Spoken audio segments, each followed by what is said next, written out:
Today, we'll be discovering a little bit more on how autism functions and how different diets can potentially affect it. I'll be talking with Jennifer Nerval, who's a pastor, a nutrition coach, and also a mother of 3. She'll be sharing with us a little on her own personal experience in dealing with autism and treating it with biomedical treatments. Okay, so during the time that you started considering treatment options, what was considered the orthodox method? When we first started, that was 1997. There was treatment, but all treatment was considered like New Age.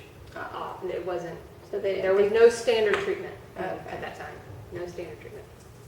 Well, how did you originally discover the path that you chose? I have a background in educational psychology. That's what my degree is in. So from that, I knew what questions to ask. And I think what's hard is for parents who don't know what questions to ask, and they don't know what to research because they don't know how the brain works and how the brain develops and how we learn, how people learn in the brain, like physically, and how the physiology of learning works. So they don't even know what to ask and what to research. So that helped that. And that was right at the beginning of the internet too. So it was early days internet, good old AOL, and so the research was very, very, very limited. So a lot of, nothing really was at the library, nothing in print at that time. So yeah, research was hard. There wasn't much. There was not much. Initially, what did you think of the method? Did you believe it would work? Well, we started with a program called ABA. It's Applied Behavioral Analysis. And that's what we started with initially before any kind of dietary anything. That's what we started with. And it's a very specific behavior modification program. And then we discovered the casein-free, gluten-free diet. So at that time, casein is the protein in milk. And gluten is the protein in wheat. So casein was not too hard because you just avoid all dairy products and you're good, except that you have to also avoid anything prepackaged. Oh, really? Because casein is found as a binding agent that they use in almost everything. So we basically just went to cooking like, a meat and a vegetable and a fruit. And then later we took out the gluten. So we just started with casein first and then we took out gluten later. Did the casein-free diet seem to help just by itself? It did. That helped a lot with hyperactivity and calming like tantrums and meltdowns and things like that stopped with when we took that out. And then when we took out the gluten, we got more socialization, better eye contact, better speech, smoother speech, smoother walking. So that improved things like that when we took out the gluten. The different diets affected different aspects. Yeah. So because what happens when you take out the casein has what's called if you have a sensitivity to casein, or with these kids, it affects them like, it's called the opiate effect, and it affects them the same way that taking opium would.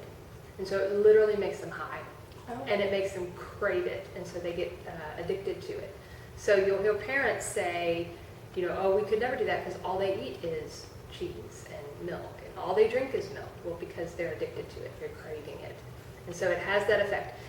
Over time, that creates an overgrowth of yeast in the gut, which then creates what's called leaky gut syndrome. It creates holes in your intestines. And so you have all this bacteria and yeast coming out of your gut and leaking into your body cavity. And so this leaky gut just causes all kinds of other problems. So when you go off of it, there's a die-off reaction, which is pretty bad. So they get really sick, and the behaviors get worse before they get better. And so that's where a lot of parents give up. When things get worse, they don't push through it. They just stop. So eye contact was a pretty dramatic improvement because severely autistic kids won't look at you, and they'll be like this. And even if they're talking, they'll be, like this. They won't look at you. And so that improved pretty much immediately. And we went from, when he started kindergarten, he had 3 words that he could say. So once we got him off the casein and we got through the die-off process and all of that, And then his vocabulary started picking up and his language skills started improving, which helped with the behaviors. So. What are a few of the significant pros and cons of the treatment that you use? The cons, there aren't a lot, except that when we started, it's not as bad today because Hollywood found it to be fashionable to be off of gluten, and so now you can buy everything gluten-free. But when we first started, anything, we either had to make it ourselves, like bread. We either had to do without, make it ourselves, or order it. That's probably the con, but not like it was. I mean, it was really expensive.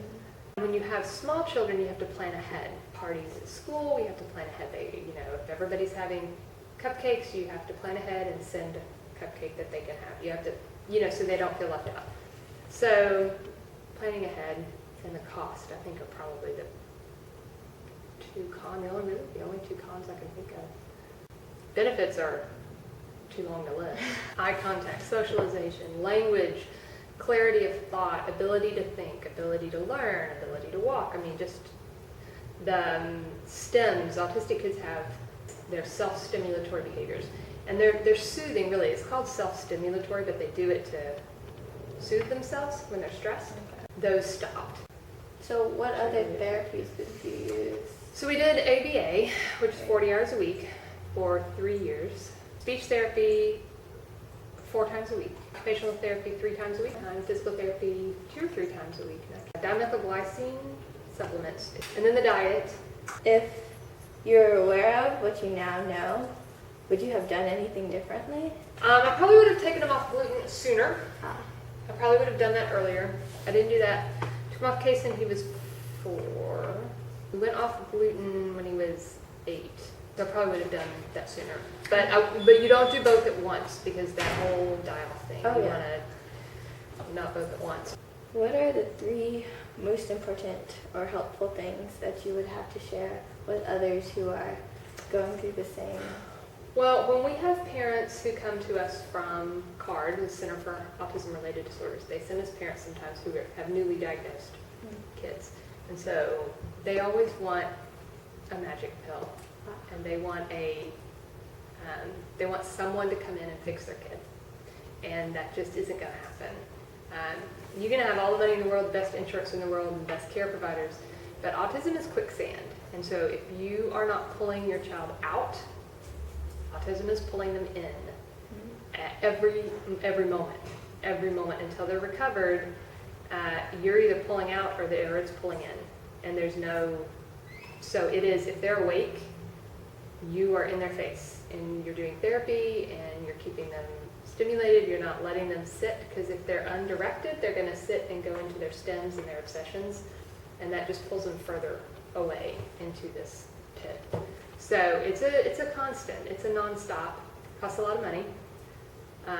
You're going to go into debt to pay for it. It's going to take a lot of your time. And people are going to criticize you and tell you you're too hard on your kids and just leave them alone, and what are you doing to your child, and you're going to get a lot of criticism, particularly from family. And it's going to cost a lot of money and take a lot of time. I guess I'll just close. I have more than enough footage. Okay. So, do you have any final thoughts or things you would like to add?